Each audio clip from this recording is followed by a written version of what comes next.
This video we're going to be taking some notes on characteristics of polynomials. So we're starting out with a reminder of some vocabulary up here at the top, and we have some equivalent statements up here. First of all, I filled in this blank for you. X equals C is a 0 of f. That's just the notation. If we want to write a 0, rewrite it as x equals whatever a number is. So our next statement would be is a root of f. So again, we write that the same way. Whatever x equals, we say x is a number, is a root of a function. When we have a solution of f of x equals 0, again, that's the same thing. We give x equals whatever the number is. In the next example, we have a factor, and remember, factors look different than solutions or roots or zeros do. We would write x minus c. We're going to need to put a minus in the middle here because it's going to be the opposite of whatever the solution was. The last one is an x-intercept. X-intercepts are usually written as a coordinate. The x value is whatever the c of that root was, and then the y value of any x-intercept is always 0. We could also write the x-intercept as x equals whatever the number was where it crossed, but we usually write an intercept as a coordinate point. So that's just a little review of vocabulary.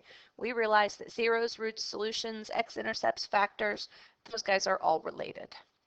Okay, we also want to take a look back here at some of the following power functions.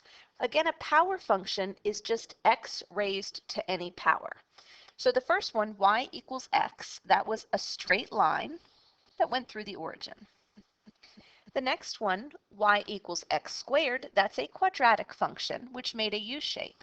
It started at the origin and made an upward U from there. Y equals x cubed was a cubic.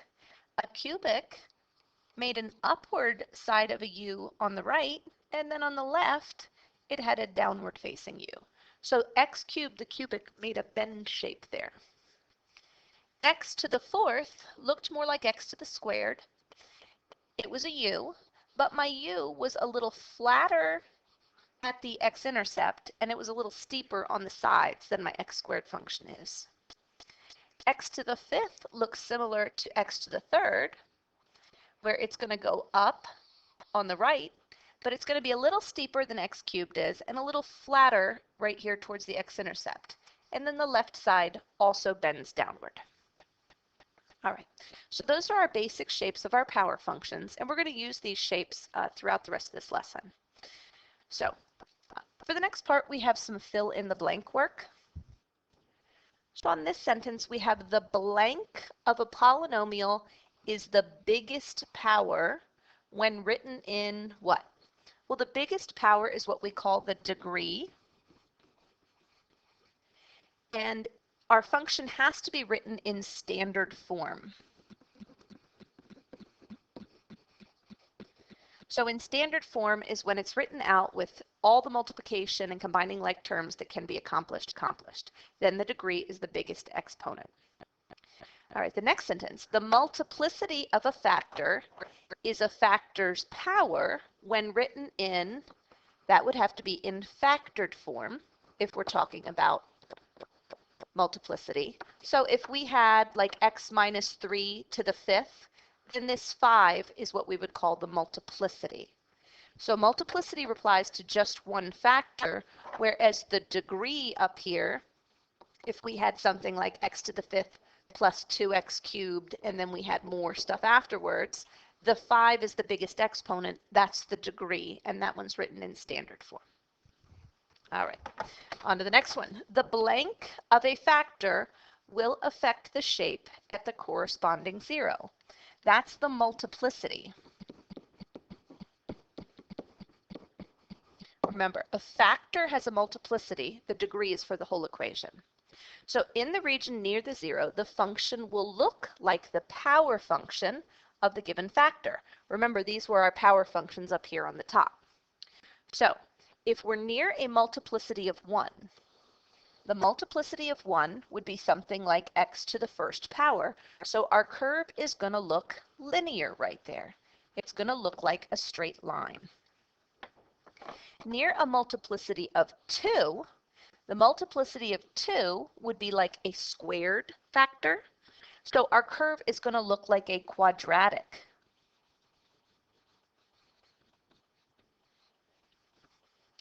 Near a multiplicity of 3, 3 is like an x cubed. Our curve is going to then look cubic. Made that a little smaller. Near a multiplicity of 4, that would be x to the 4th power. We called that quartic. So near a multiplicity of 4, the curve will look quartic. So if you know the multiplicity of a factor, then you can figure out what the graph is going to look like. That means if you have a polynomial in factored form, then you can sketch the graph without a calculator. You can get an idea of what the shape of the graph is going to look like. On the next page here, we have the graphs of some polynomials. We're supposed to fill in their equations in standard form. Now, I could work backwards based on the graph and try and figure out what the equation is, but I'm just going to tell you the equation, and then we're going to sort of look at why each equation has this graph. So the first one, f of x, this is a U shape. That means it's a quadratic, and its equation is f of x is x squared minus 2x. So if we just had a plain old x squared, that's when we have just a U shape centered at the origin. We can move our U up, down, left, right. We can do all kinds of stretching and shrinking and things to it. So in this case, what we did is we took our U and we moved it 1 to the right. To move 1 to the right, we put a minus 1 on the inside. Then we also moved it down 1. To move it down 1, we put a minus 1 on the outside. But when we do that, this is not written in standard form. If we went ahead and multiplied out and squared that binomial, squared the x minus 1, and then combined like terms and put the minus 1 on the end, you'd get the equation that I wrote up here on the top. Okay, so this is standard form. We're going to look at just equations written in standard form. So I can tell that this was an x squared, so that's why it made a U shape. Okay. My next equation, I'm going to go across here to number 6. It just automatic numbered me to 6 instead. This one is an upside down U shape, and its equation is f of x is negative x squared plus 1. So again, U shape is what told me I have to be an x squared. That's the degree of my function. The power is a 2 because it makes that U shape. All right, let's go down to number 2. Number 2 is a shape we haven't done too much yet. This shape has some bends in it. It has a couple of bends in it. Its equation is f of x equals x cubed minus 9x. Remember, a regular cubic shape, just a plain old power function cubic, just makes one little curvy bend in the middle. But when we start adding terms over here that have additional x's in them, our graph sort of pops out, and these, instead of being just one curve, can make up and down bends. All right, let's go to the next one. Number 7, we have another similar graph here. It's a cubic again, but this one goes a little different direction. The equation for number 7 is f of x equals negative x cubed plus 5x minus 2. So we may have noticed that in the first U, up here in number 1, our first term was positive, and our U went upward. In number 6, our first term was negative, and our U flipped over and went downward. We know that from doing transformations. Well, you might notice here in number 2, our x cubed was positive, and we had this bendy shape that went overall like that. And then in number 7, when I put a negative out in front, look at the overall shape there. What happened? Again, it flipped over compared to the graph of number 2. All right, let's look at number 3. Number 3 has more bends. It starts out, it goes up, bends, turns again, and turns again. So we've got 3 turns in this curve. The equation for number 3 is negative x to the fourth minus 3x cubed plus x squared plus 3x. So this is a negative fourth degree polynomial. All right, number 8 makes another sort of W shape, goes down, turns 3 times just like the last one, but this W is facing upward, and its equation is x to the fourth minus 3x cubed minus 2x squared plus 7x plus 1. Again, if I gave you a matching, you should be able to figure these out, but otherwise we're not going to worry about how you'd figure out the equations. We're just looking at sort of what happens. So this is the big thing right here that's affecting our graph, that x to the fourth. All right. Going down to number 4 and number 9, we get some even more crazy graphs. In number 4, we start out, we go up, we turn around again, we turn around again, and then we turn around again. So that one had a bunch of turns in it. The equation for that function is f of x is x to the fifth minus 5x cubed plus 4x. So this is an x to the fifth function, and it's a positive x to the fifth function. On number 9, we have basically the same picture that's just been flipped over. So if you look at the equation for number 9, it's going to be a negative x to the fifth function, and then it becomes plus 5x cubed minus 4x.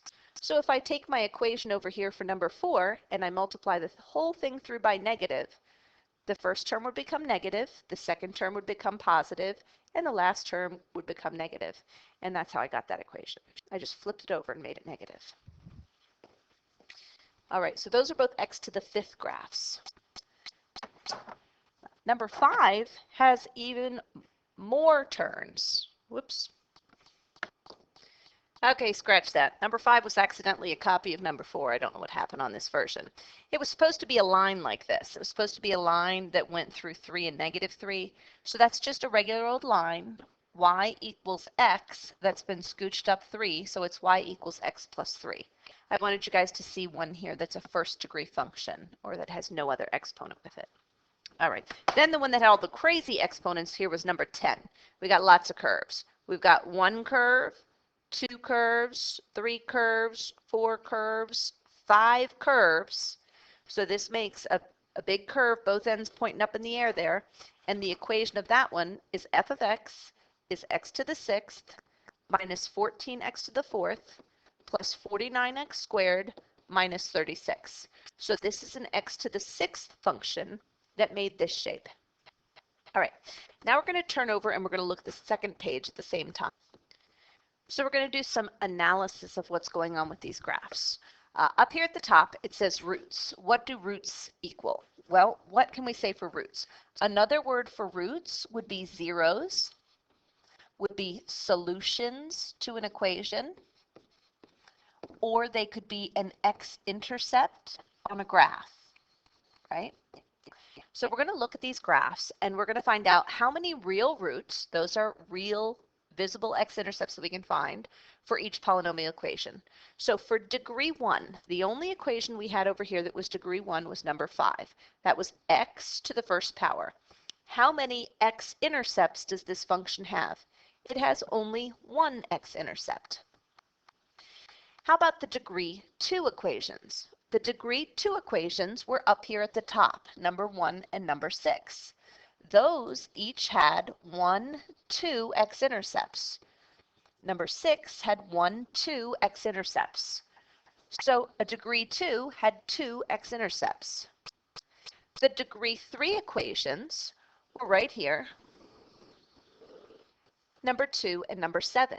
Each of those has 1, 2, 3, 1, 2, 3 x-intercepts. So hopefully we're starting to see a trend here.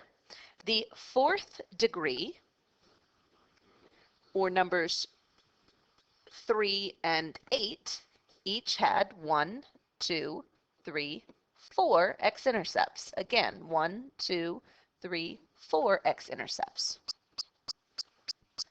And you hopefully have figured out now that the degree 5 equations would have 5 x-intercepts. And looking down here for number 4 and number 9, they each have 5 x-intercepts. And then we just had our 1/6 degree equation down here that had 1, 2, 3, 4, 5, 6 x-intercepts. All right, so an nth degree polynomial has blank real roots. I'm going to say at most n real roots if it's an nth degree polynomial. So we have x to the nth power, then we can have up to n real roots. The reason I'm going to say at most is because if I scooch these things up or down, which we'll do later, we can find that sometimes we don't hit the x-axis at all. Like if I went up here to number 6, right? If I scooch this u down some, it'd still be a quadratic, but it would have no real roots. They would be imaginary, right? We remember that hopefully from quadratics. All right, let's look at the number of terns. So for the number of terns, it says how many terns did you find in a polynomial of equation degree 1? So if I'm a first degree, that was this one down here. How many terns did I have? I didn't have any terns right there. So the degree 1 had 0 terns.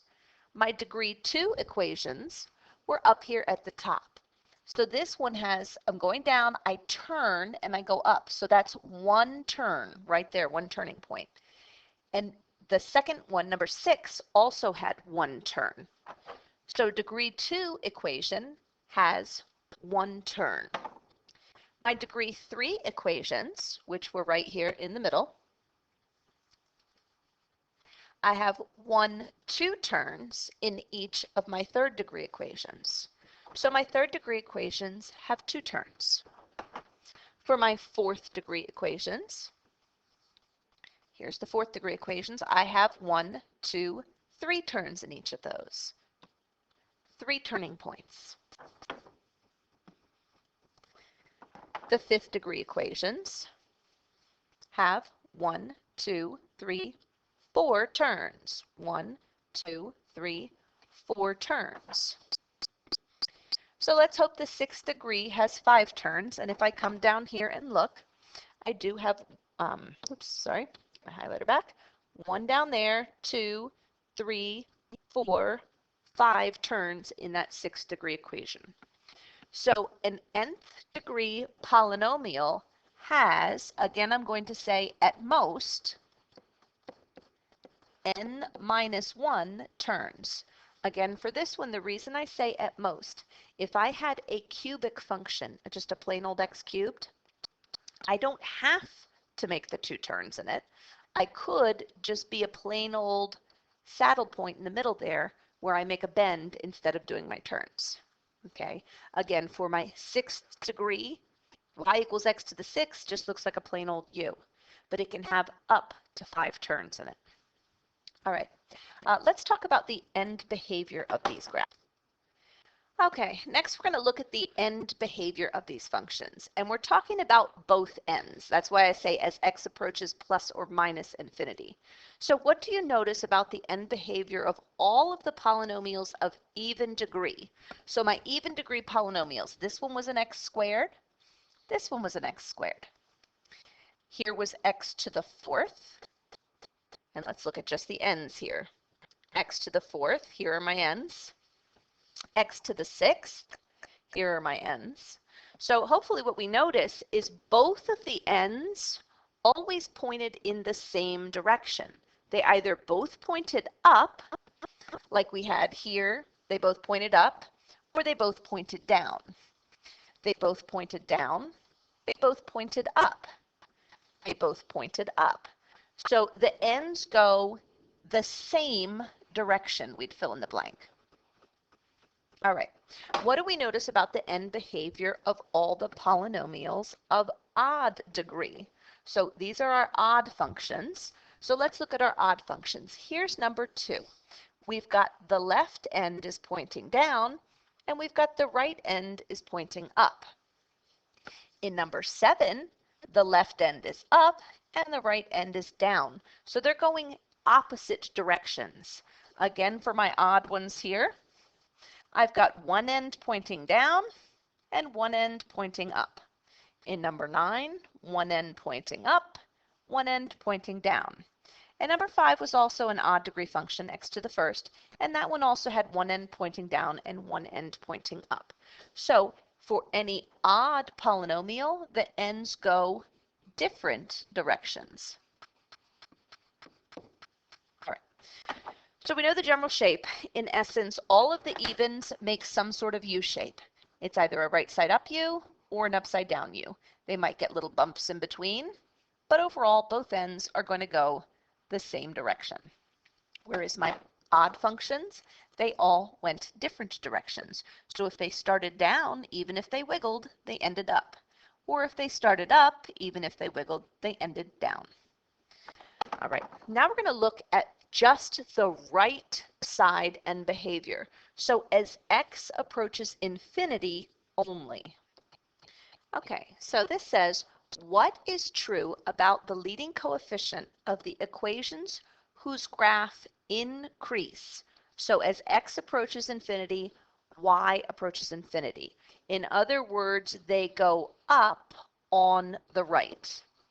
So the graphs that are up on the right, let's come back at our pictures over here and look at all of the graphs that are up on the right.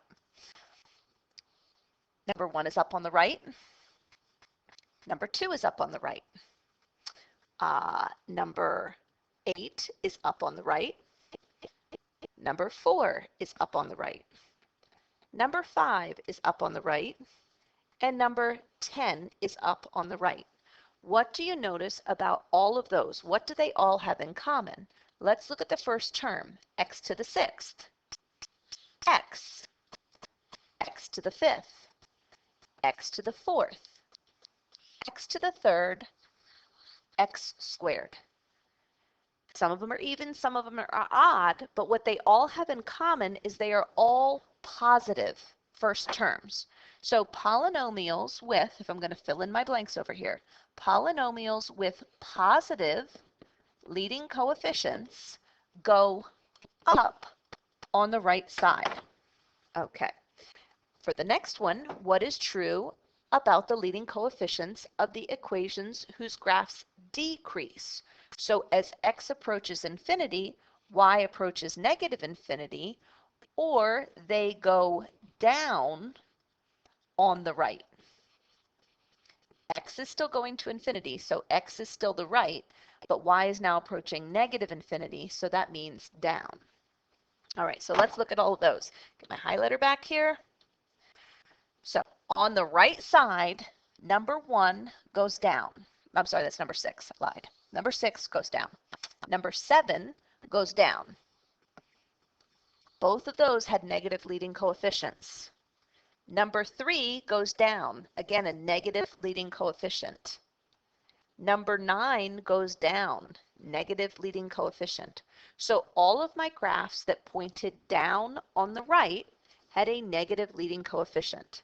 So polynomials with negative leading coefficients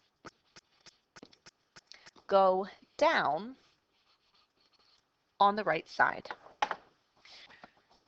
Down here at the bottom of the page, I have one more question there. It says the right side behavior as x approaches infinity depends on the what?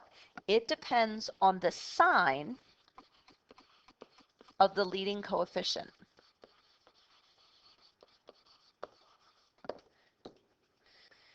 There we go, I snuck coefficient in there. The right side behavior as x approaches infinity depends on the sign of the leading coefficient.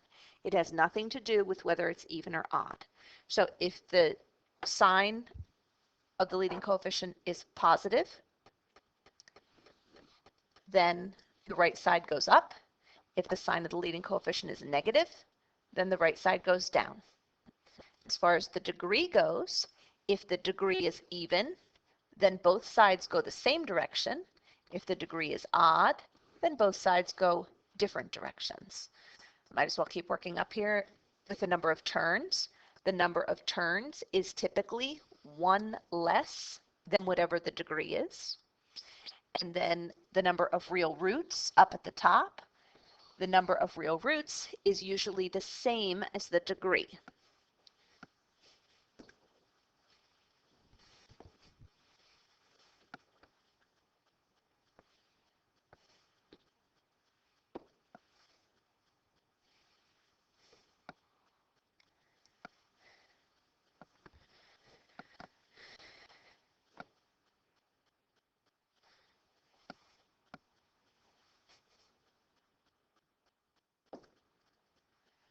All right, this brings us to the fundamental theorem of algebra. Typically, when something's called the fundamental theorem, that means it's pretty important, right?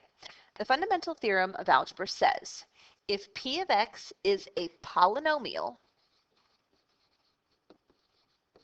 with complex coefficients, that just means they have any complex number as the coefficients in the polynomial, and degree n greater than or equal to 1, so they have to have a variable in them. P of x equals 0 has at least one complex root. So every polynomial equation has at least one complex root. What's even more important, I think, than the fundamental theorem is this next part, which is the corollary to the fundamental theorem. This is what we usually use. Okay. This is what says, including complex roots and multiple roots, an nth degree polynomial has exactly n roots. Okay. The related polynomial function has exactly n zeros, or we could say x-intercepts or solutions, all those words that we use. All right, another thing of note here, complex zeros with imaginary parts. So complex zeros with imaginary parts, that means things with an I in them. They always come in conjugate pairs.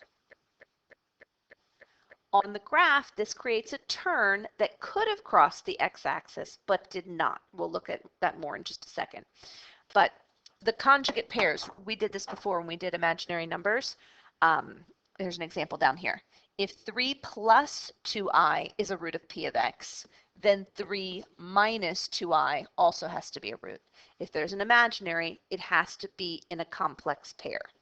So if you have a root of negative 6i, then you'll also have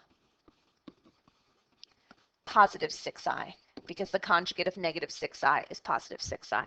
It might be easier to see that if you sort of sneak a 0 in front, 0 minus 6i and 0 plus 6i.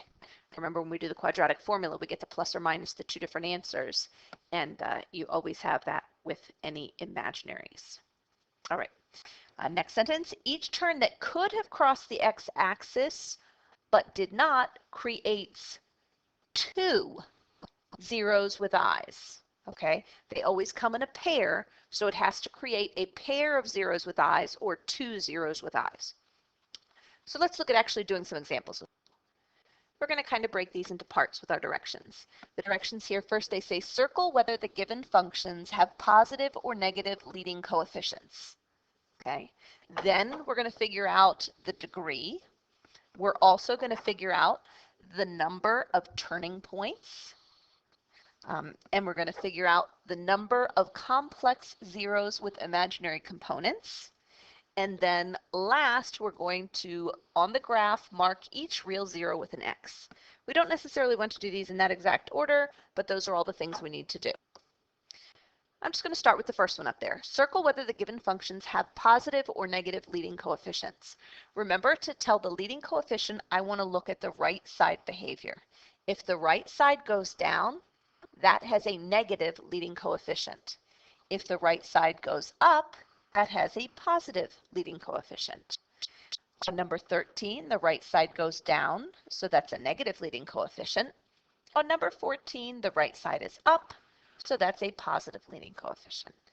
This should make sense. If you take anything to a big power, any number, and you put a big exponent up here, So long as you're plugging in a positive number for this x, it's going to give you a positive outcome, unless there's a negative out in front, in which case it's going to give you a negative outcome and the right side would go down.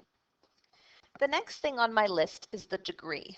I'm not ready to do the degree yet. I think I'm going to do some of the other questions first because I'm not as good with general shape right now. So let's start out with something we can clearly see. Just read right off the graph. The number of turning points was the next thing I asked for. The turning points were, like for number 11, 1, 2, 3 turns. For number 12, 1, 2, 3 turns. For number 13, I had 2 turns. And for number 14, I had 2 turns.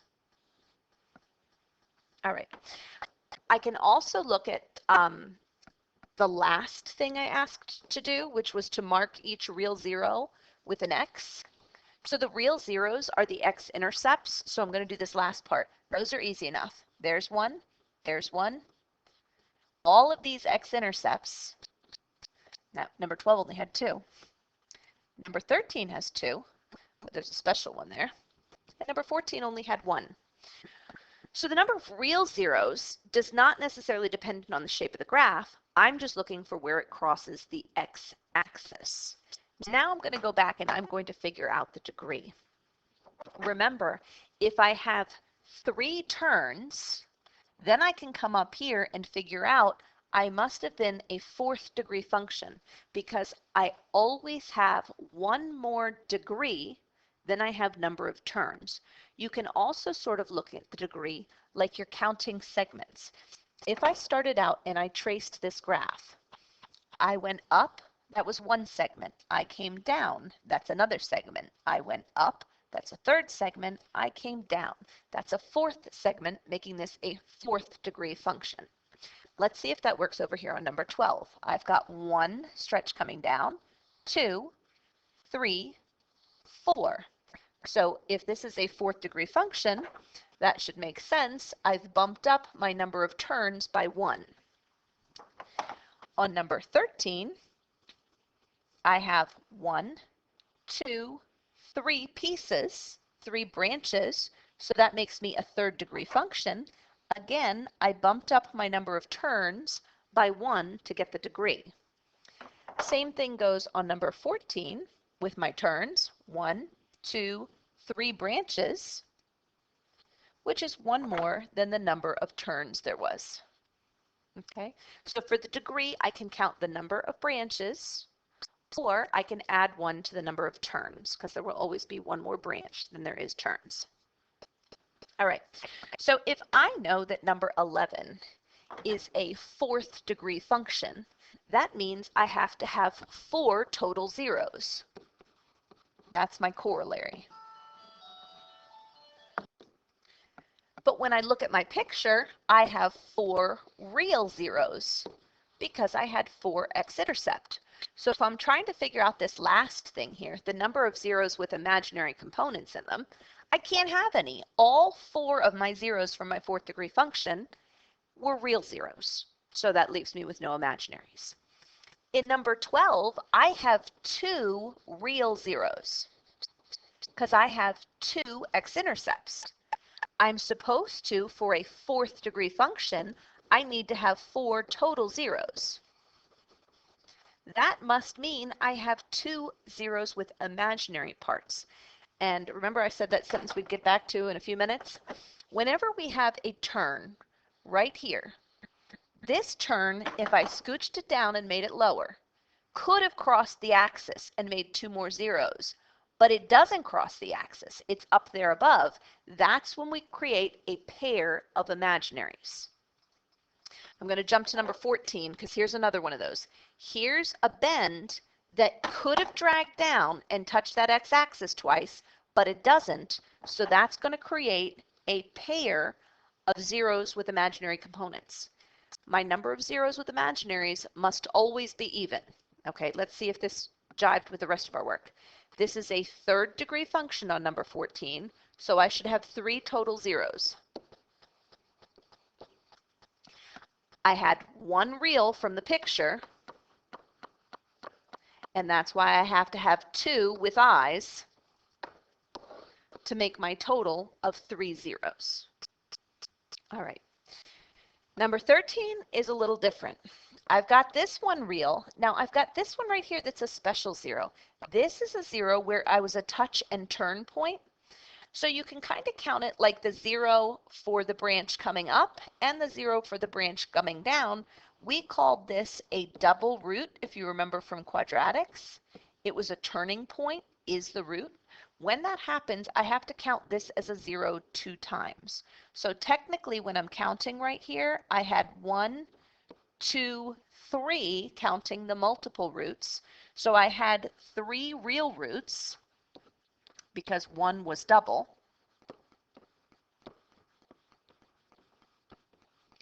I'm a third degree function, so that leaves me with no imaginary ones. And again, every one of these bumps that could have touched the x-axis did, so I know that that was good. Okay, and this video is getting a little long, so I'm going to cut this one off now and we'll make a second video for the second half of the notes there. Okay, thanks.